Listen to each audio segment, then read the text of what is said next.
Fires one towards the goal. That's going to be gloved by Travis Ridgen. Well, this is more like it. This is Slangin The Bizkit. Here's Travis Ridgen and Dave Wheeler. Is Donair not like the greatest food in Canada? I had a joint in my neighborhood growing up in Fort McMurray, Alberta called Joma's. And my God, the Donairs that they would make. I can't even begin to tell you how good these Donairs were. And the Joma family in Fort McMurray. Anyone who's had one is really good. Really good pizza subs, too. We ordered from that place so much that it got to the point where they'd pick up the phone, they'd recognize our phone number and say, yeah, no problem, it'll be there in 20, and hang up. That's it. Just, right in 20. See you later. Yeah, they knew exactly what we wanted. It was a pretty standard order, and that Donair was always on that list. Oh, you ever seen the movie Goon, Dave? I'm signing autographs after the show. Yeah. I was the sportscaster in that movie. Wait, what's going on with Goon? The dog was my first customer. Everybody, Donair sauce on the house. Water down the Donair sauce. Everybody, Donair on the house tonight, huh? So do anything, buddy, huh? Pardon me. Donair sauce on the house, everybody. Don't get excited. Donair sauce. Water down the Donair sauce. Still a great movie, man. It holds up. 10 years later, incredible movie. By the way, welcome to Slangin The Bizkit. This is going to be episode 45. I don't know any goalies that have ever worn the number 45, but my co-host, his name is Dave Wheeler. He is slicing and dicing up in the city of Winnipeg, the number one morning radio show in the entire city. He only has one function in the eye. The other, I guess, unemployed for the better half of 2 decades. I'm Travis Ridgen, the former starting right bench for the Motor City Rockers, now for the Wytheville Express professional hockey team, and we're happy to have you here on the podcast with us this week. By the way, that's one thing that I always take a lot of pride in. Like when we went on road trips, we were taking buses that had 3 video screens, and they were the old tube ones, tiny tube ones, like maybe 14, not even, maybe 12-inch TVs. There's one at the front of the bus, one in the middle, and then one towards the back. And when we watched movies together as a team on the bus and laughed together. Your generation has, one's got a Wii, one's got a Switch, one's got all these different things to keep you entertained with, that you guys don't really watch movies together on the bus anymore. No, absolutely we do. In the Feds, it is a third world country. It's still, 2005 on these bus road trips. Like when we went to Delaware this year, I don't know who it was. Somebody brought Ted 1 and Ted 2, and we just watched both movies all the way to Delaware. I watched them twice, I think it was. We love movies. And we got that same 8-inch, well, I guess this is about 8 inches, right? That 8-inch screen. If you're on the video version, you'll see what I'm doing. This is about 8, right? Give or take. We converted it from centimeters here in Canada. Let's be honest. Men have been messing up measurements for hundreds of years, and I am no exception to the rule. But that actually makes me really happy. I'm happy to hear that's still happening, because I was afraid that would have went the way of the dinosaur with all this modern technology. Actually, on that same road trip, I got a great story for you. This actually never made it to the vlog. Maybe I can find some video in the archives in one of my hard drives and throw it up on the video version of the podcast if you're on YouTube. But so that same Delaware road trip, the night before, because we leave for our bus trips around midnight, give or take, and we just had like team Thanksgiving dinner. The whole group, all the fellas sitting around the table, turkey, ham, Thanksgiving, stuffing, gravy, sweet potato casserole, everything. Like a huge, incredible feast. The incredible Booster Club members, the moms, everyone in the community that pitched in made an incredible meal, but we had so much that we couldn't eat it all. We had leftovers, right? So what do you think we did? Well, we boxed everything up, threw it onto the bus, and for the whole road trip to Delaware, guys get hungry, we just pull the bus over on the side of the road, open up the hatch, pull out some turkey, go back on the bus, and guys were crushing. I will say, though, because obviously I'm a rookie, I was in charge of putting the turkey and everything underneath. This is 100% a fine in Wytheville when I go there for the start of the season. But and they will post-date it from like last season to this season. But I'm putting the boxes under, and I open up one of the boxes, and I'm like, oh my God, there's all the cheesecake. So I took the cheesecake, I took everything out, and I buried it right in the bottom. So then when, rolled around 8, 9 in the morning or whatever, I'm hungry, we're getting a snack. I just went right to the back, I pulled out the cherry and the blueberry cheesecake, and I went to town. The all-you-can-eat. It was great. Selfish guy right here. Selfish guy. No, listen, that's if you're going to be the food handler, then to the victor go the spoils. Hey, shoot or shoot, right? That's where the saying comes from, no? Hey, you said something in there that I'm glad you brought up, and I wanted to get this out of the way early, but if I come to you hat in hand, Southwest Virginia. I come to you with an apology from the bottom of my heart. It is Wytheville, not Wytheville. I was really praying it was going to be Wytheville, but it's not. It's Wytheville. So, Wytheville, congratulations on getting your team, and hurry up and get your barn built. Dave, you suck. Who said that? You hear that? Somebody in the back? Enough out of the peanut gallery. But yeah, that's going to be exciting going in the Wytheville for this season. You want to start off with a little bit of FPHL news, or do you want to get into? We just went over this. Wytheville. You know, can I tell you who told me the pronunciation first? I want to lay the blame there because that's where I heard it, and it's kind of been in my head since. Can we talk about that? Yeah. Okay, Motor City morning skate this season, probably 10-15 minutes before practice. Josh Colton, D-Man of the Year in 2018, by the way, for the Port Huron Prowlers, legend in the FPHL. He says, fellas, you know, there's going to be 2 new teams, Baton Rouge and Wytheville. Now, I'm going off, you know, he won D-Man of the Year. Of course, you know, he's got to know how to spell, right? Or at least pronounce names, now have some form of geography. He's played around the league. He would know these things, right? Well, it turns out apparently not. And shame on me to the town of Wytheville, all the people that reached out. I want to also say, so I found out recently that Wytheville is a town of 8,000 people, and I probably had 50 plus-ish people reach out, and I'm going to guess off the top of my head that's about 0.5% of the population have reached out from Wytheville about how excited they are for the new team, about everything that they don't. I want to put this very delicately, but it doesn't seem that they have a lot of entertainment, a lot of things to be excited about around there. So I'm really excited to be a part of that and try to bring some excitement to the community and kind of bring the community together through some NASCAR on ice, as we like to call it here on the podcast, right, Dave? Absolutely. And I will say this, and now again, I got in trouble last week speaking on behalf of the Wythevillians.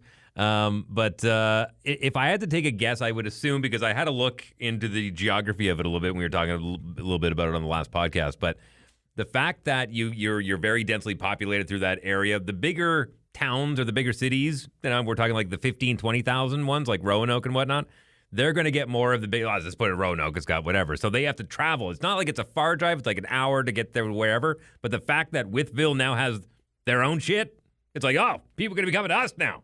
Like we're not forgotten anymore. We got stuff. You can come to us. I think it's that kind of attitude. We don't need you anymore. Come on down. Yeah, exactly. Drive on in from Roanoke. Which is exciting too. We actually have some new developments as well with the team in Virginia. So you'll see this in the video version. If you're on the audio version, I'm going to do my best to describe it to you, obviously with the help of Dave. I know he only has one eye, but he can still see out of that one eye. So we're going to try to do a little picture-in-picture with the 3 eyes that we collectively have on the show. So I'm so sorry. I'm such an asshole. There's an eye in my name, David. So technically I have 2. Okay, well, there we go. It counts for something.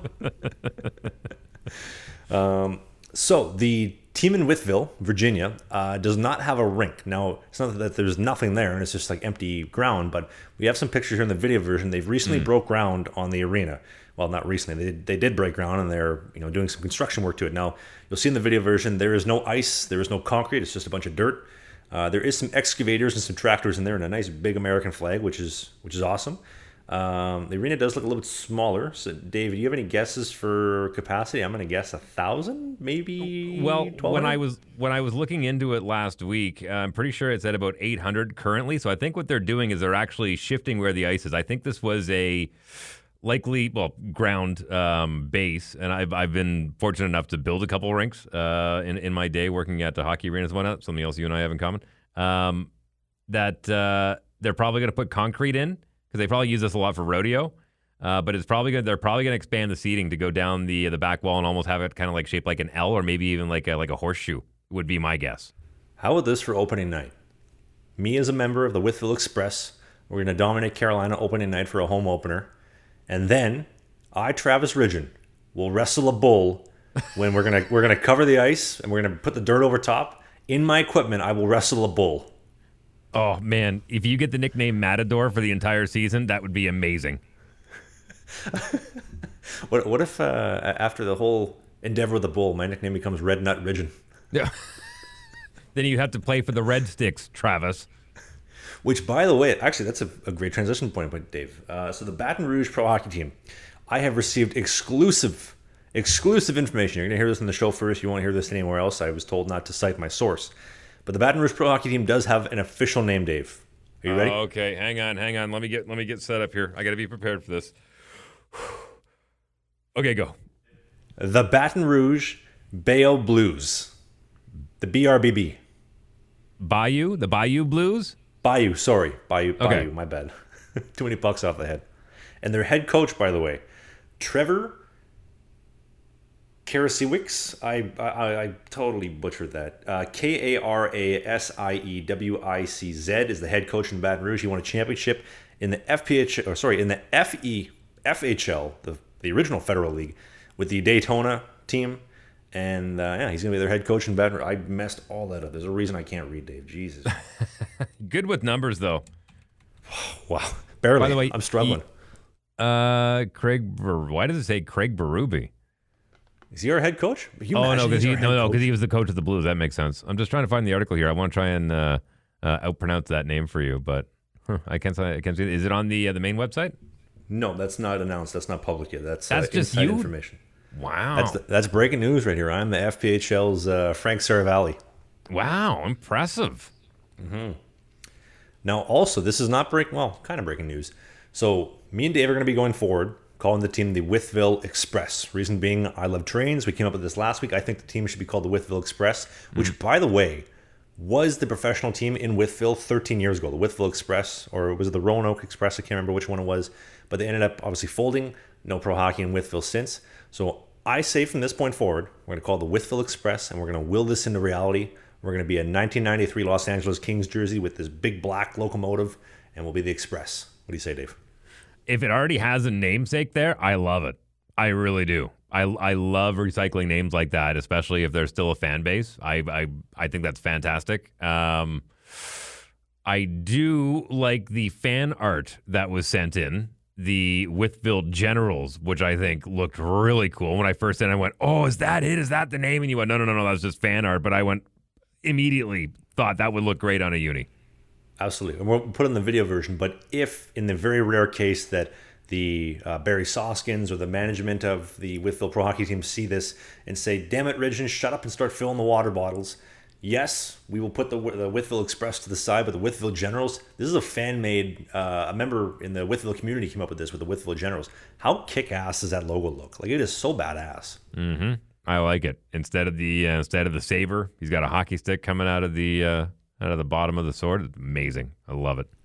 What do you think of like color-wise? Like, it looks like a great logo, but do you think like a black and silver, blue and red? Like Columbus Blue Jackets kind of stood out to me as like a color scheme for that. Yeah, well, I mean, if you really want to get into it, I was really kind of on the fence about what the LA Kings did and what the Vegas Golden Knights did with those really, really shiny domes that they were wearing for... No, we're not bringing that to the FPHL. We don't have the budget. We don't have the money. We got one helmet only. Just a white helmet, that's it? That's it, a white helmet. Wear it for home and away games. If you lose it, you're going bucket list. Sorry. Then you know what? Go with a nice cream, like the Boston Bruins, like that yellow, but more of like a pastel cream color. Trying to think who did a really good job of that on their outdoor game. I can't remember if it was the Heritage Classic or if it was the Winter Classic, but one of them had like a really nice cream-colored jersey.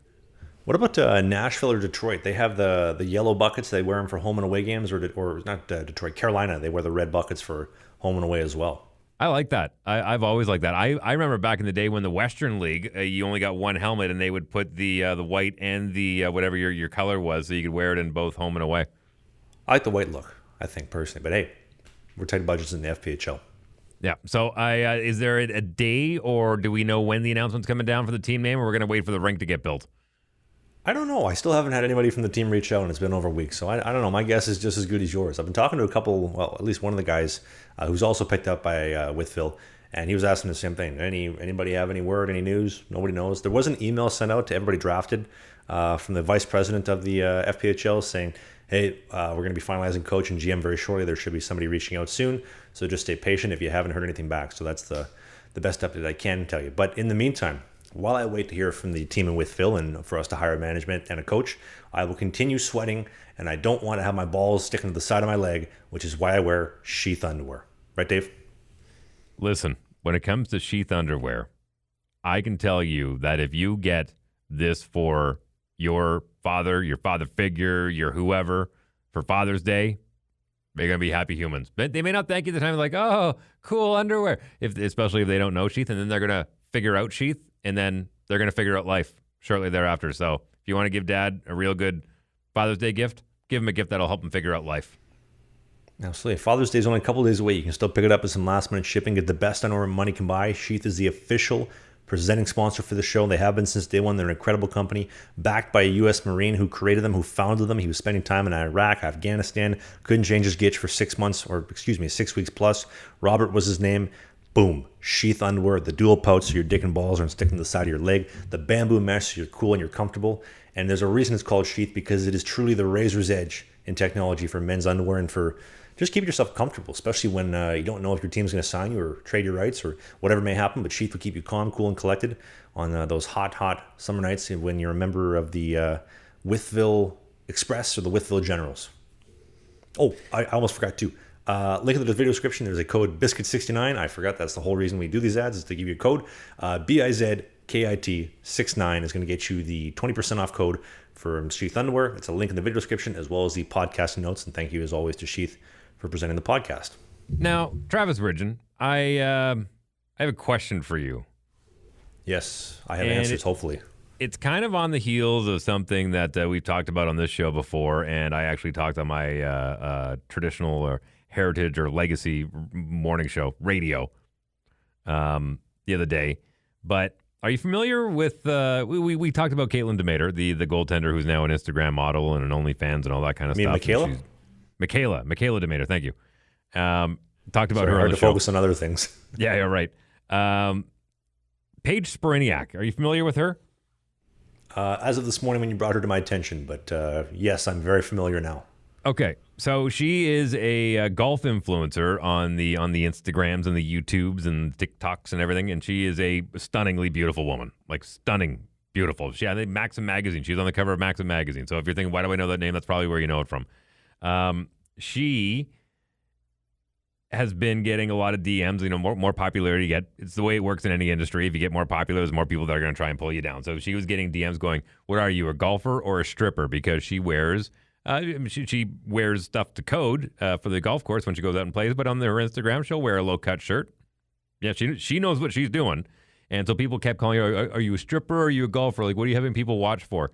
So she did this incredible YouTube video where she went down to a strip club and did this whole tongue-in-cheek kind of thing where she's like, you know what? It's time for me to figure out what I really am. Am I a stripper or am I a golfer?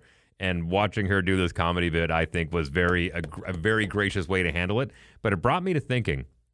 I know we talk about a lot of the incentives on the Patreon page and whatnot. You're a pretty handsome devil, and there's a lot of people that follow the YouTube version of this. I'm curious to know if you would throw in a little bonus on the old Patreon page there for maybe a little sheath underwear shoot.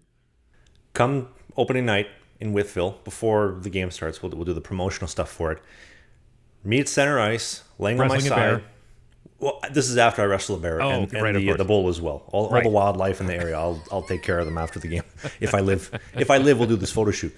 But me with the Playboy pose on my side at center ice, butt naked, wearing nothing except a puck that projects out to cover my manly area with maybe like a nice sheath sign beside me, and we'll sell that maybe for, I don't know, $20. I'm hoping that enough people buy it. I love that you already have a price in your head. I don't know, $20. You seen Toy Story 2, right? You seen Toy Story 2? Yeah.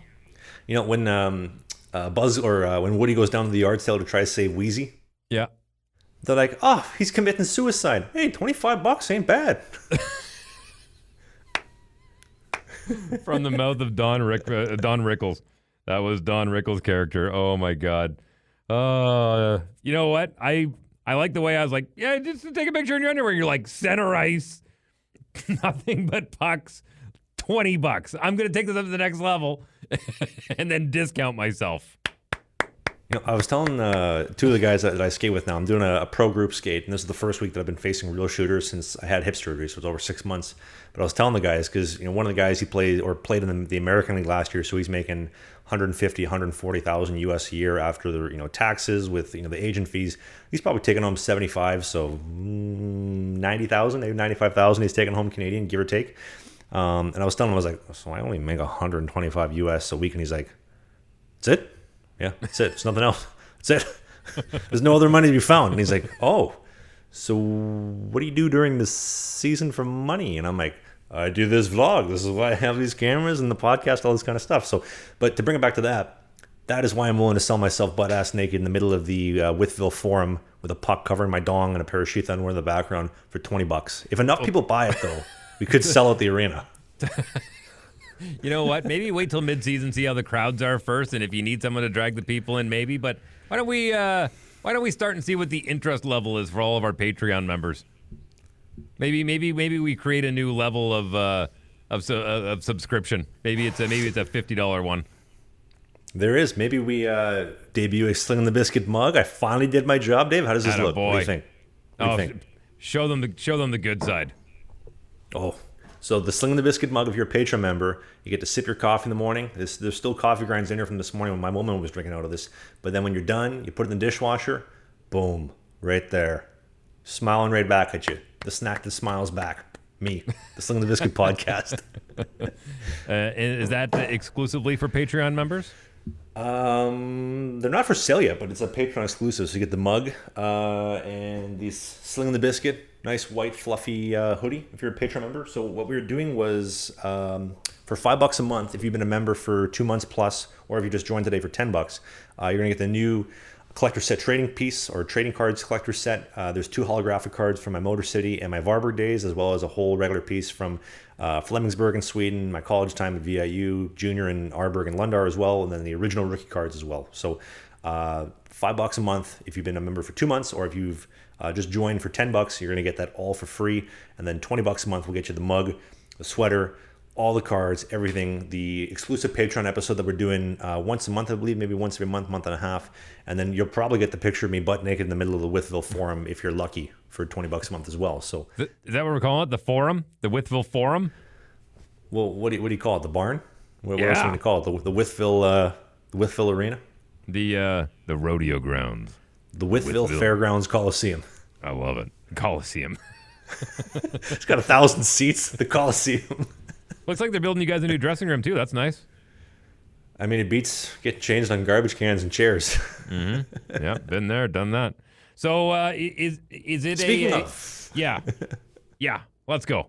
Let's keep this express train on the rails. Ooh, I like that. We'll finish with a little train talk at the end. Don't worry, I have some hot takes on the Canadian rail systems after, but for the time being, this is the reason you came to the show for this week, and this is the headliner. So let's talk about the Motor City Rockers. So I'm no longer a member of the Motor City Rockers, which, does it feel weird to hear me say that, Dave? It feels weird to say it, that I'm no longer a Motor City Rocker. As long as I've been doing this podcast, I've only known you as a Motor City Rocker. So is it weird that the tide has changed and I'm a Wytheville Express? What am I? Am I an Express, an Expresser, an Expressian? I don't. Yeah, I'm an Express. Yeah, I'm an Express. I'm a locomotive. Yeah. I'm a straight diesel locomotive. I don't know if it's weird because after your injury took you out for half the season, as much as you were still a Motor City Rocker, you were kind of, in that point going, I don't know about next season. You were in that right after surgery, I'm not sure what I'm going to do situation. So a change, I don't think necessarily, I'm allowed to be happy, but I'm not allowed to be surprised. How about that? You can be either or. You're not the player here. You're my coach. You can say whatever you want. There's nothing you can't say on this show. It's me who has to be careful what he says sometimes. Yeah, well, I mean, it's just I think you kind of, I'm not going to say you manifested, but you knew there was an expansion draft coming up.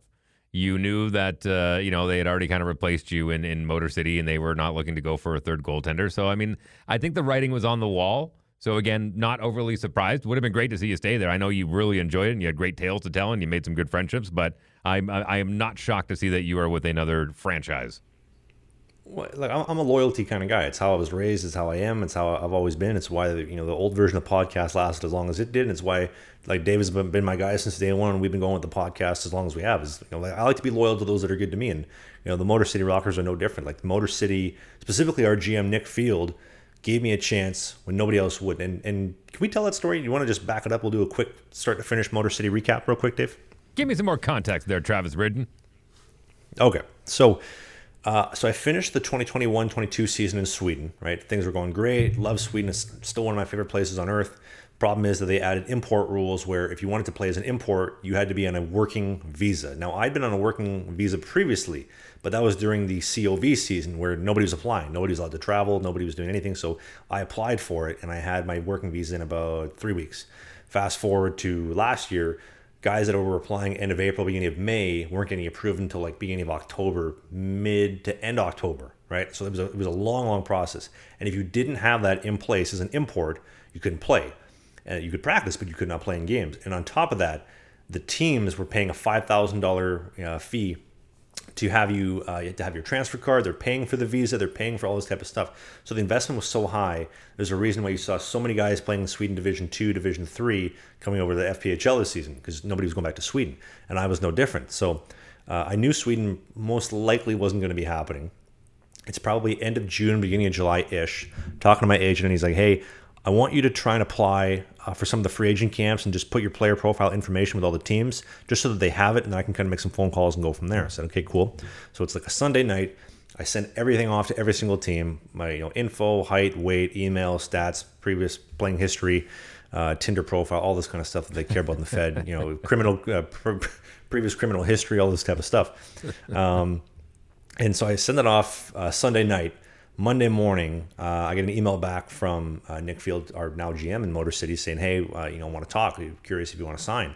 An email that led to a call where we talked about that. And I said, I want to talk to my agent. We kind of go back and forth on a couple things. And then within 2-3 days, I was signed. I was ready to go for I want to say end of June, beginning of July. I can't remember exactly when it was, but it was in that time frame. And so I signed. Obviously, I'm dealing with the hip and knee injuries that have kind of slowly starting to catch up with me at this point in time. I hadn't skated for 3 months because I just took the whole part of the summer off of skating, just focus on my fitness, get back on the ice. Injuries are still there.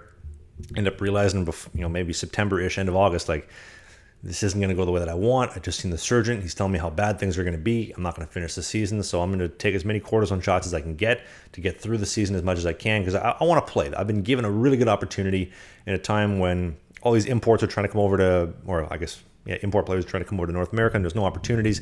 I've been given one. It'd be a shame to waste this opportunity. And again, I want to be loyal to those that are good to me. I've been given an opportunity. Things went the way that they did in Motor City, which we have documented in this podcast since basically day one when I got there, and they're on the video version of the vlog as well. And then it just got to the point where I couldn't play anymore. My knee, which was a byproduct of the hip injury, was just too much. I said, listen, I need surgery. And maybe this is something I've talked about at the time. When I left Motor City and decided that I was done, I want to go get hip surgery, there was the option to go get another cortisone shot and it would have been good and I could have just kept going. But I looked at it as the cortisone is doing continuous damage to my knee, which I don't want to incur, and I don't know the long-term effects. Nobody really does until it happens. And I'm also not getting any playing time. Like we're talking, it's the beginning of December. I've gotten 2 games in, both which I don't believe they generally put me in on purpose. It was just like I was the worst case backup situation, and I just so happened to be backing up. Granted, I am undefeated both in the FPHL and in life because of that one game. Yep. As Dave said, to put on my tombstone, he's undefeated at life. What F? We don't know. In life. I still think you should have put the stats on the back of the hockey cards for the Patreon members. Undefeated. That's all it had to say. Stats. Undefeated. No year, no team, no games played. Undefeated. Undefeated. Bold italics. But so I just decided, I was like, I'm not going to be getting any games anytime soon. I'm just destroying my health and my lower body with the cortisone shots. Why don't I just look at this as an opportunity? I've got my foot in the door. The vlog's doing big numbers. The podcast is doing very well. Like people are aware of me. I've had one team, which again, we can't name for obvious reasons, has made 3 trade attempts for me, all being declined by Motor City. There's interest. This isn't going to be the last time I play in the FPHL. Let's just go get the surgery, take care of what needs to be done, and then I can be the goalie that I want to be. There's no excuses. There's no injuries or health issues holding me back, which is exactly what I did. And then fast forward to the expansion draft 2 weeks ago, last week, whatever it was, and I'm now a member of the Wytheville Express, which we're going to continue calling them from this point forward. At the Who are you with? We're with Wytheville. There we go. Much better. But that's basically the Motor City story. And I just wanted to say that maybe things weren't perfect in Motor City at all times. Maybe lack of communication from the management to me and back and forth, or vice versa. But to anybody watching in Motor City, if you remember the management, the team, guys like Everett Thompson who were treating me incredibly, that not to be confused with Big Sexy. Big Sexy is his own animal. But E.T. Everett Thompson, who's now playing in Watertown, amazing guy. Thank you to him for all the hospitality. Thank you to Vaughn Clausen and his mom, Mitzi, who would do team meals, team dinner every Wednesday night with, she made the best brownies, by the way, Dave. When I go back to Motor City next year, I would like to request, somebody please send this to Mitzi Clausen. I would like brownies, and a black coffee, and a big bucket of brownies that she would make. The best brownies ever. Incredible brownies. So good. Man, I can't wait for your homecoming game back in Motor City. Out of curiosity, is the travel going to be any better or worse than in Motor City? Oh, it's definitely going to get better. So Wytheville is not too far away from Carolina, which is not too far away from Columbus, which then the opposite direction is not too far away from New York, as opposed to Motor City, where you got Port Huron 45 minutes away, or everything else is 10 to 18 hours. I believe they flew down to Mississippi, is what I was told, actually. I don't know how they afforded a plane. It'd be incredible if they ended up flying halfway, the plane broke down, they pushed it the rest of the way, which would be the most FPHL thing I ever heard of, but the travel schedule should be a little bit better. I'm not saying the Motor City Rockers are broke. I'm just saying that sometimes things happen in the FPHL that you don't expect. Yep. Hey, like we said, it's a traveling circus, man. Expect the unexpected. But to finish what I was saying, though, to everybody in Motor City, and especially GM Nick Field, although maybe we didn't get it didn't get along eye to eye all the time. Thank you for giving me an opportunity. Thank you for believing in me. Thank you for allowing me to put me in a position to go forward with the Wytheville Express Pro Hockey team and follow out my dreams and carry out my dreams of being an elite FPHL goalie and ultimately a top 3 goalie at some point in the future. When, I don't know. I'm trying to get a backup job, become a great backup, and then work from there. But all this is possible because Nick believed me, the team assigned me, and I got an opportunity, and here we are. So, and you got some great merch out of it too. Yes, I did. I rated everything that wasn't nailed down as far as shirts and shorts and bags and jerseys and socks and everything. I'm decked out head to toe in purple. Now, I don't know what to do with it, though, because now I have my Motor City practice jersey and socks, and I have all this purple in my equipment, and I highly doubt that the Wytheville team is going to be purple. So there'll definitely be some new gear coming out very soon. There you go. That's why that's why I remember through the 80s and 90s, a lot of goaltenders, if they knew they're going to get traded a lot, they just wore white. It was just easier. If you're going to be a suitcase, just wear white. It goes with everything. Actually, my agent was telling me the other day, we were talking on the phone, he's like, dude, just order white. You can get traded, you can dish, called up, sent down, whatever, go back to Sweden, go to Kazakhstan, you're fine. All white matches. But I'm like, but I want to have good style. I want to have a custom mask. I want to look good. I want to look the part. Right? Look good, feel good, play good, get the confidence going. I don't know. We'll see. We'll see what I want to do. I'm testing some new gear. I got my Warrior stuff. I got my Sheath G6. I got my Sheath 20.2. I got my Sheath Hyperlight 2 Vapor 90 stuff. I got a lot of stuff I'm testing just to kind of feel out what works best for me this season. But yeah, to everybody in Motor City, again, thank you so much. I'm not saying Motor City's a never again. I mean, maybe there's something pops up where I end up going back to Motor City. They trade for me, or I don't know, something crazy could happen. Again, keep in mind, I have not signed with Wytheville. They would have to sign me to play, but they have drafted me and they own my rights. And that's the situation as of mid-June 2023. Okay. By the way, if you and I ever end up in the same city, because we seem to have been 2 ships in the night for the past year, one of these days, I'm going to come out to your practice. I'm going to fire a few biscuits at you. I'm going to slang a few biscuits at you. That's actually, maybe we should do that for a promotional night. We'll do the opening night. I'm going to wrestle a bull in the middle of the Wytheville Fairgrounds Coliseum. And then maybe like a November. Maybe what about for military night? We'll have members of the military come down on the ice, and maybe they can come take breakaways on me. And every puck I save, the team has to donate $20 to I don't know, like Wounded Warriors or something like that. These are all great ideas for the first promo meeting in Wytheville for the Wytheville Express. The only problem is I got to find a way to make some saves, and they can cut the check. But until then, we'll have to work on the puck stopping side of things. We'll have them shoot volleyballs. Can you imagine the title of the video? Members of the U.S. military have their way with boy from Winnipeg. Oh, the sensationalistic headlines continue. I love it. Doesn't get any better. But that's FPHL news. You want to get to a little bit of NHL talk? I know Game 3 is going on right now between Vegas and Florida, Dave. Yeah, as we're recording right now, it's currently 2-1 with about 10 minutes to go in the third period. So if Vegas goes up 3-0 in the series, oh boy, what an insurmountable mountain to climb. I'd be so bummed if Florida gets swept. I just want to see Bobrovsky win. He's been so good, but as much credit as I've been giving Bobrovsky the last couple weeks, how good has Adin Hill been? Adin Hill, his stats are just as good as Bobrovsky's. 6'6", monster goaltender. He's carrying him all the way to the promised land. He has been so good, and that paddle save he made on Dylan Cousins the other night, if you watch his warm-up routine, that's what he does all at the end of practice or at the end of warm-ups. Last puck, pad stacks, windmills, style guy. Incredible. Can I play the role of tinfoil hat wearing guy for a second? Play the role, or you are the tinfoil hat guy?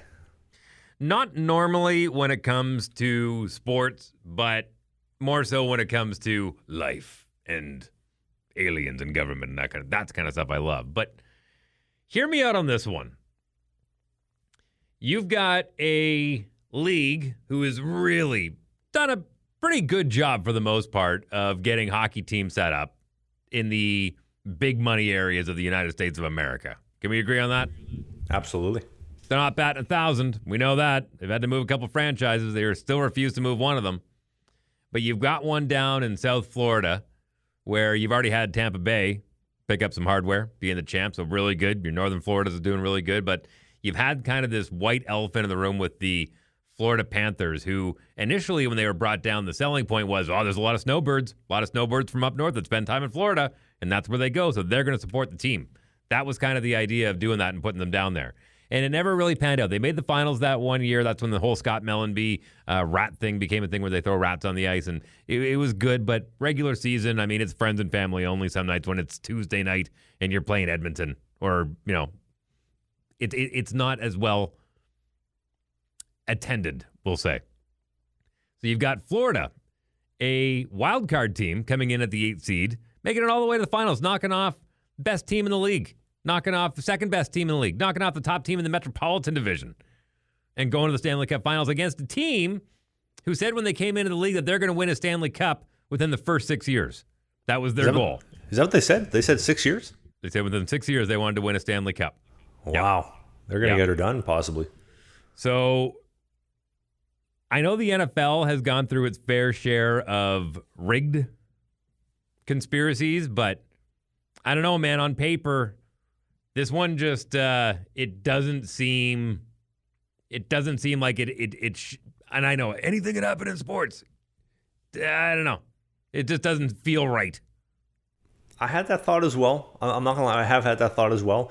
Knowing, talking to guys who play at the levels, it's hard to believe that they could be influenced. I don't know if if it's the officiating, is it Gary's got something underneath the ice is magnetic to the puck, and the puck's bouncing this way when it shouldn't be going that way. I don't know. You've got a 7th string goaltender in net for the Vegas Golden Knights.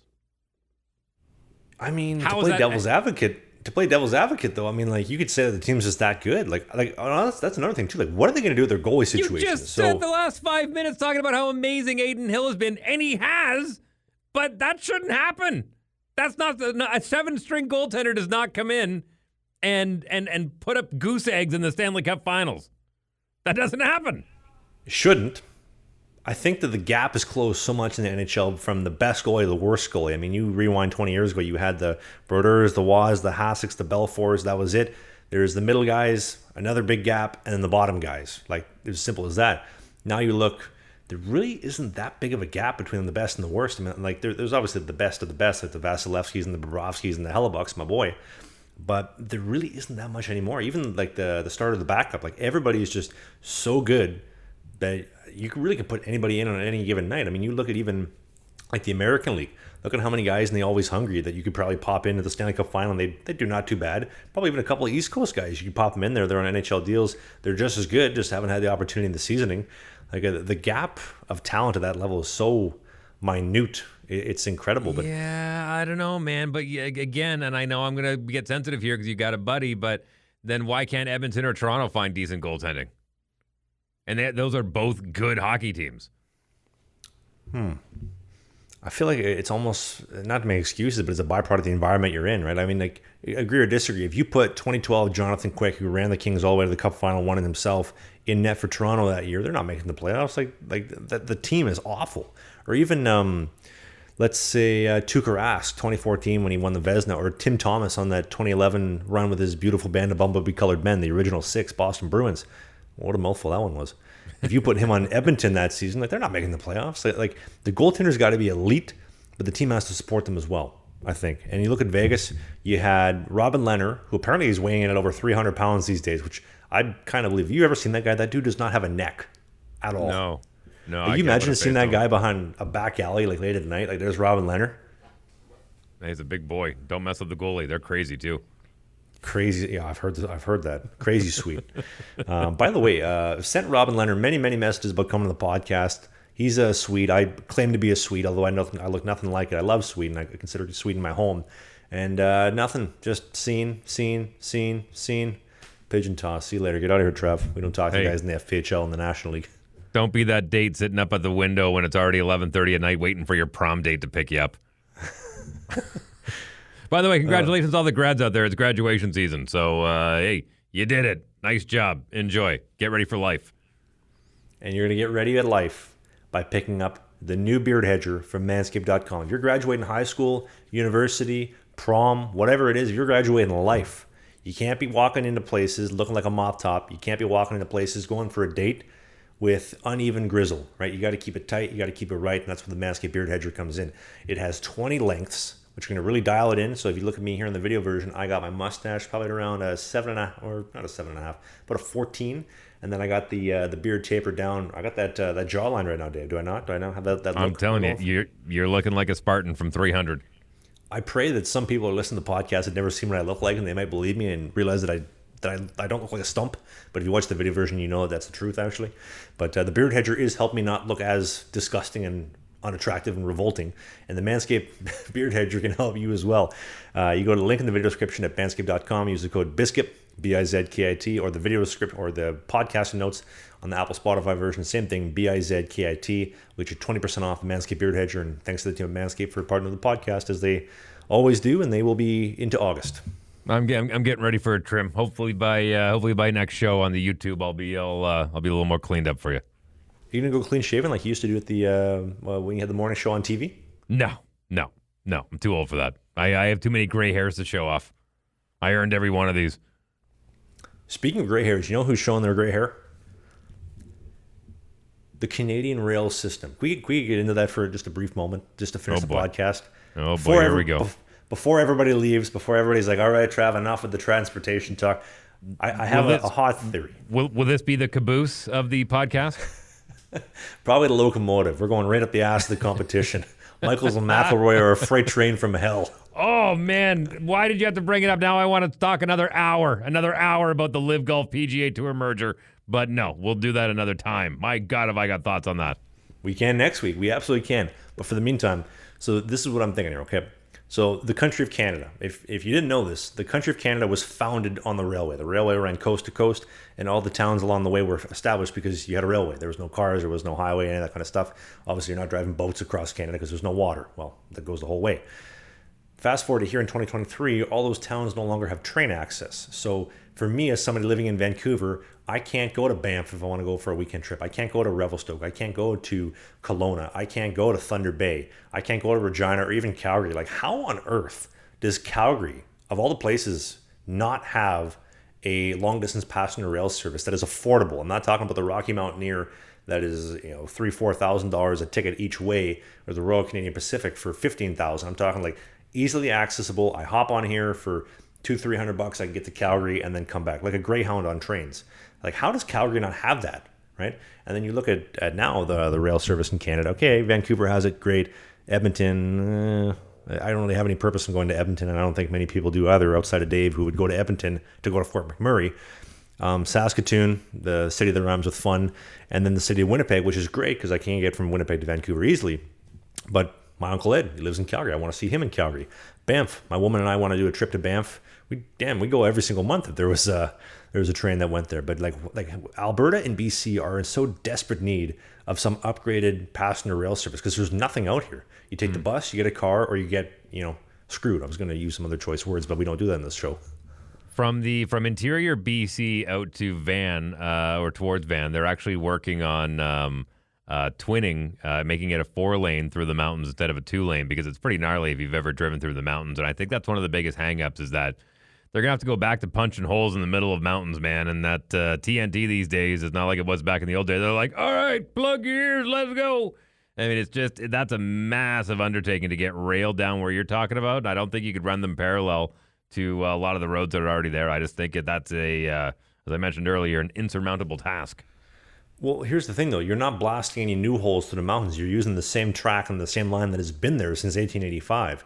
The thing is that they had the route going there from the inception all the way up until 1990, when the government came in and just said, this is costing us too much money, let's cut it. But the problem being is they cut the line where 500,000 people a year were going through, as opposed to they kept the line where only 100,000 people a year were going through. Like, that doesn't make any sense. 100,000 people go through Edmonton, 500,000 go through Calgary, but they cut that line.